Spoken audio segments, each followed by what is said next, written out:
یہ توقع ہی نہیں ہونی چاہیے تھی کہ اتنے بڑے تنازعات پہلی ہی نشست میں حل ہو جائیں گے۔ دونوں کا مذاکرات کی میز پر آنا اور آگے بات چیت رکھنا ہی فی الحال ایک بڑی پیش رفت ہوگی۔ السلام علیکم، میں ہوں سحرش خان، میرے یوٹیوب چینل پر آپ سب کو خوش آمدید۔ ایران اور امریکہ کے درمیان مذاکرات فی الحال کسی حتمی نتیجے پر نہیں پہنچ سکے، اگرچہ کچھ نہ کچھ پیش رفت ضرور ہوئی ہے، لیکن کوئی فیصلہ کن تحریری معاہدہ نہیں ہو سکا۔ دونوں جانب سے ہی جو بیانات ہیں، اب وہ مختلف قسم کے بیانات آ رہے ہیں۔ ایران کی بات کریں تو یہ بظاہر ایران کی ایک بڑی کامیابی ہے کہ اس نے امریکہ جیسی سپر پاور کو مذاکرات کی میز پر آنے پر مجبور کیا۔ عام طور پر دیکھا جائے تو سپر پاورز مذاکرات کی میز پر نہیں آتی، بلکہ اپنا کام کر کے اپنے مقاصد حاصل کر کے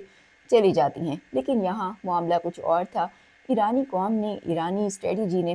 اس قدر مجبور کیا امریکہ کو کہ مذاکرات کی میز پر آخرکار ایک سپر پاور کو آنا ہی پڑا۔ بظاہر امریکہ واضح طور پر ایک دباؤ میں تھا، ایران نے شرائط ماننے سے انکار کر دیا اور اب مذاکرات کی میز پر اگرچہ کوئی فیصلہ کن تحریری معاہدہ تو نہیں ہو سکا، لیکن کچھ نہ کچھ پوائنٹس ہیں جن کے اوپر اتفاق کر لیا گیا ہے۔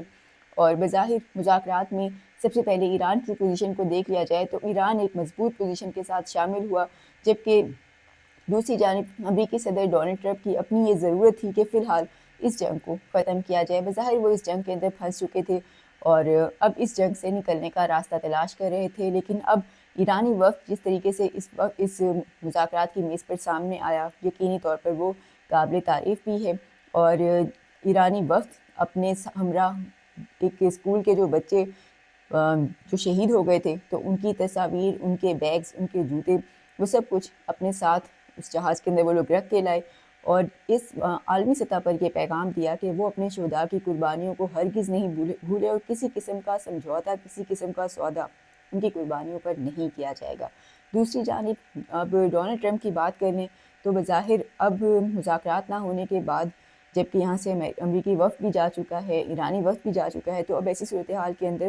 امریکی صدر ڈونلڈ ٹرمپ کے جو بیانات ہیں ایک بار پھر سے دھمکی آمیز بیانات سامنے آ رہے ہیں اور بظاہر ایک بار مرتبہ پھر وہ اپنی مایوسی کو چھپانے کی کوشش کر رہے ہیں اور ان کے بیانات سے ہی نظر آ رہا ہے کہ ان کو معاہدہ ہونے کی بہت توقع تھی۔ بظاہر ان کو ایک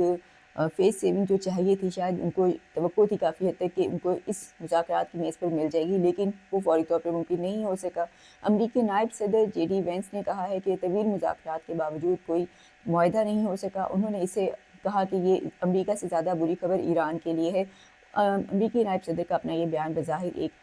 دھمکی تھا، تاہم انہوں نے مزید اپنی بات چیت کے اندر جو انہوں نے پریس بریفنگ کی یہاں سے جانے سے پہلے، اس میں انہوں نے کہا کہ ہم نے اپنی شرائط واضح کی، لیکن ایران نے انہیں تسلیم نہیں کیا۔ جوہری ہتھیاروں کے حوالے سے ایران کی جانب سے کوئی واضح ان ہتھیاروں کے معاملے کو ختم کرنے کے لیے کوئی عزم نظر نہیں آیا۔ ان کا یہ بھی کہنا تھا کہ ہمیں تصدیق چاہیے تھی کہ ایران ایٹمی ہتھیار آگے مستقبل میں نہیں بنائے گا۔ دوسری جانب ایران کا جو موقف ہے اس معاملے کے اوپر، وہ اسماعیل بقائی کی گفتگو میں سامنے آیا ہے۔ ایرانی وزارت خارجہ کے ترجمان اسماعیل بقائی نے واضح کیا ہے کہ مذاکرات کی کامیابی کا انحصار امریکہ کی سنجیدگی اور نیک نیتی پر ہے۔ ایک نشست میں معاہدے کی توقع رکھنا غیر حقیقت پسندانہ ہے۔ مذاکرات میں آبنائے ہرمز، جوہری معاملات، جنگی نقصانات کا ازالہ اور ایران پر پابندیوں کا خاتمہ جیسے اہم نکات شامل تھے۔ متعدد نکات پر ان کے مطابق اتفاق ہوا ہے، لیکن دو تین اہم معاملات اختلافات کی وجہ بنے اور اسی وجہ سے کوئی تحریری جامع معاہدہ نہیں ہو سکا۔ بظاہر اب ایک جانب پھر امریکی صدر